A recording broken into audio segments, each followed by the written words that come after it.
This is Jackie, and I'm here with Mike from two different bands. Tell me about the two bands that you are working with here on Warped Tour. Well, I'm playing both in Nihiloceros and in Treads, which are both Brooklyn bands.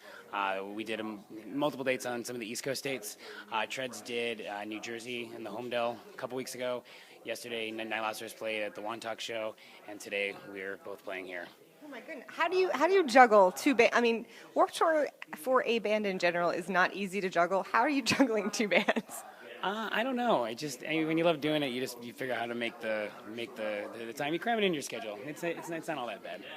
I think there's something about being from the East Coast, especially like the Northeast Coast. You got the hustle. Like it's instilled in our blood. Yeah, and it makes sense that the cities aren't that far away, so it's easy to pop cities. You know, when you're doing a 4-hour drive or a 2-hour drive. Versus we're originally from the Midwest, and the cities are much further apart. Touring was a much bigger hassle when everything's 6 to 8 hours away. Yeah. So let's first talk about Treads.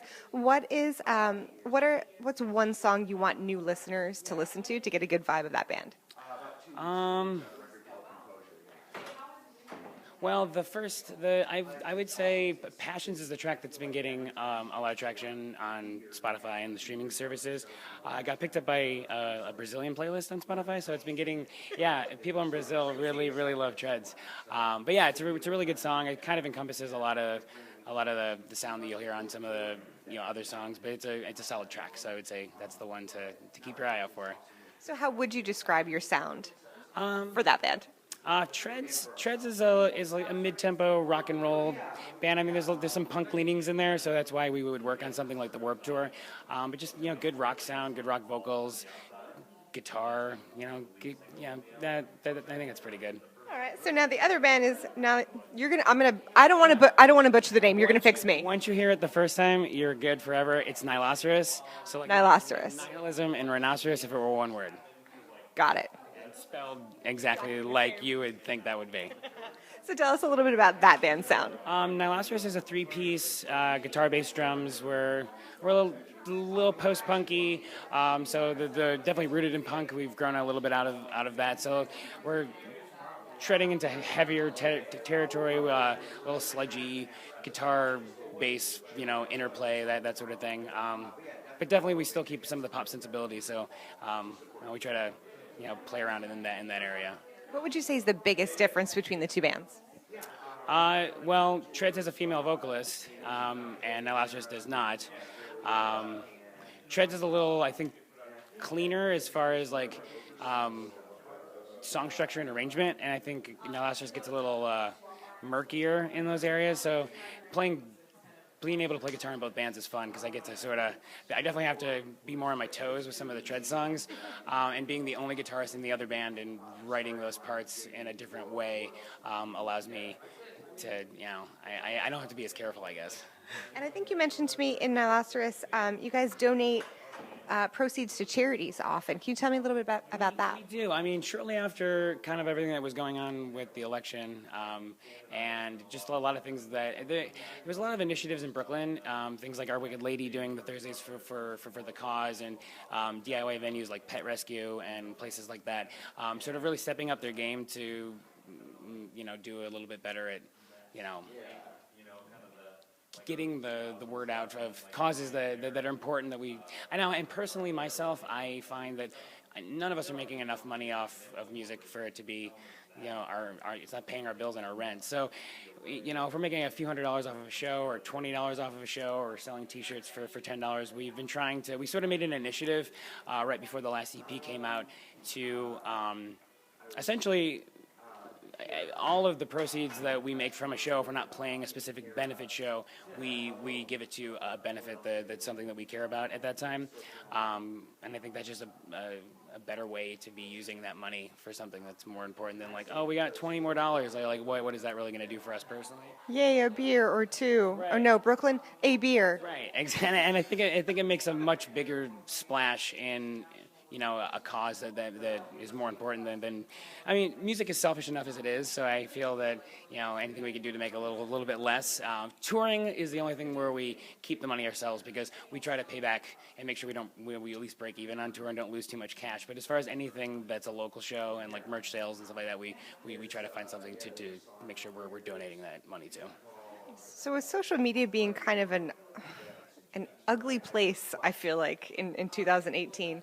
Do you feel that it is a musician's role to use their platform to either speak about political views or social causes, or only if that's part of their roots, or where do you sort of draw the line?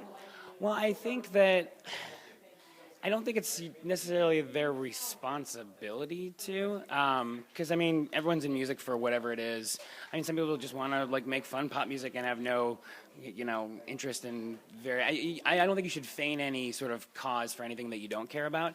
And also, I mean, there are bands that are super political in their lyrics and what they write about. We're not that, so I don't think you need to be a political band to have, as a person, political ideas and feelings and things that you care about. So we're not really that political lyrically, but I mean, as people, we care about things. So we personally find it to be a responsibility of ours to do something, and we made that choice, a year or so ago to sort of make that the thing that we do moving forward. But I'm not slighting anyone who doesn't feel the same way. Right on. I appreciate that. So you mentioned Treads is on a South American Spotify list, or Brazilian, which is in South America. Buy a map, kids. So it is South American. Yeah. I don't even know how we ended up getting picked up on it, but it's pretty cool. So what role do you see Spotify having in the music industry in 2018? Well, I mean, that seems to be the direction everything's going. Our drummer actually in Treads works for Spotify, so that would be a better question. Maybe that's how they got on that. No, I'm just kidding. No, there's actually, I found this out from him. There, just like with any company you work for, it actually works against you because you're sort of like not allowed to do things that you otherwise would be. So it can be a detriment. But he does know some stuff that is good to know about, like how the platforms work and all that. So what role do music videos have for you guys?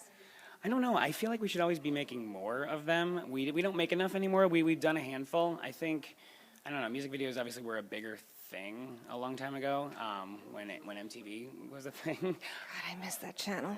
No, well, when they played music. Yeah. But yeah, I don't know. They're fun. I don't really necessarily know how much like storyboarded scripted music videos are, consumed by people. I don't know if that's something that people are necessarily all that interested in anymore. Maybe they are. I find a lot of things we've done recently are like good live sessions where you're in a studio and they're miking stuff and they do a couple takes and they piece together, or even just do one live take and put it out there.